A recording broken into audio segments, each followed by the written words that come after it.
Friends, గత రాత్రి జరిగినటువంటి ఇండియా పాకిస్తాన్ క్రికెట్ మ్యాచ్లో ఆసియా కప్ 2025లో మన ఇండియా పాకిస్తాన్ రెండు కూడా పోటాపోటీగా స్థలపడ్డాయి.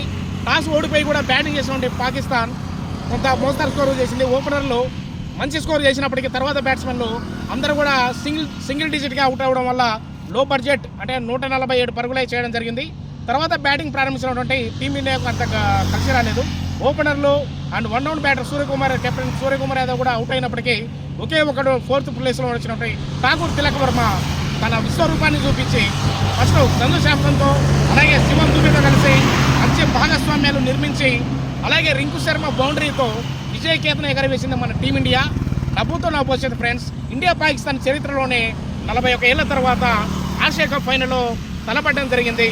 అదే ఈ టోర్నమెంట్లో 3 సార్లు తలపడితే 3 సార్లు కూడా టీమిండియా గెలవడం జరిగింది. అది టీమిండియా యొక్క సత్తా. యువకులు ఎంతో ఉడుకు రక్తంతో ఉన్నారు. టీమిండియా ప్లేయింగ్ 11 కాకుండా ఇంకొక 11 కూడా తయారైనటువంటి టీమిండియాకు మంచి భవిష్యత్తు ఉంది ఫ్రెండ్స్. ఎటువంటి ప్రపంచ క్రికెట్లో మన టీమిండియాకు ఉన్నటువంటి బెంచ్ మార్క్ ఎవరికి లేదు ఫ్రెండ్స్. అటువంటి బలము టీమిండియాకు ఉంది.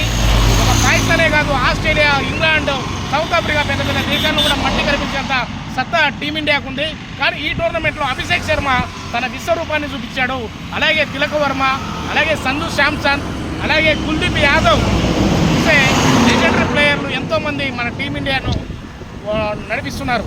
విరాట్ కోహ్లీ అండ్ రోహిత్ శర్మ రిటైర్డ్ అయినప్పటికీ వాళ్ళ స్థానాన్ని భర్తీ చేస్తున్నారు యువకులు. ఇలాగే టీమిండియా కొనసాగాలి. రేపు జనవరిలో జరిగినటువంటి వరల్డ్ కప్ కూడా గెలవాలని మనస్ఫూర్తిగా కోరుతూ మీ క్రేజ్ ఇండియా నాగరాజ్. జై జవాన్, జై కిసాన్, జై హింద్.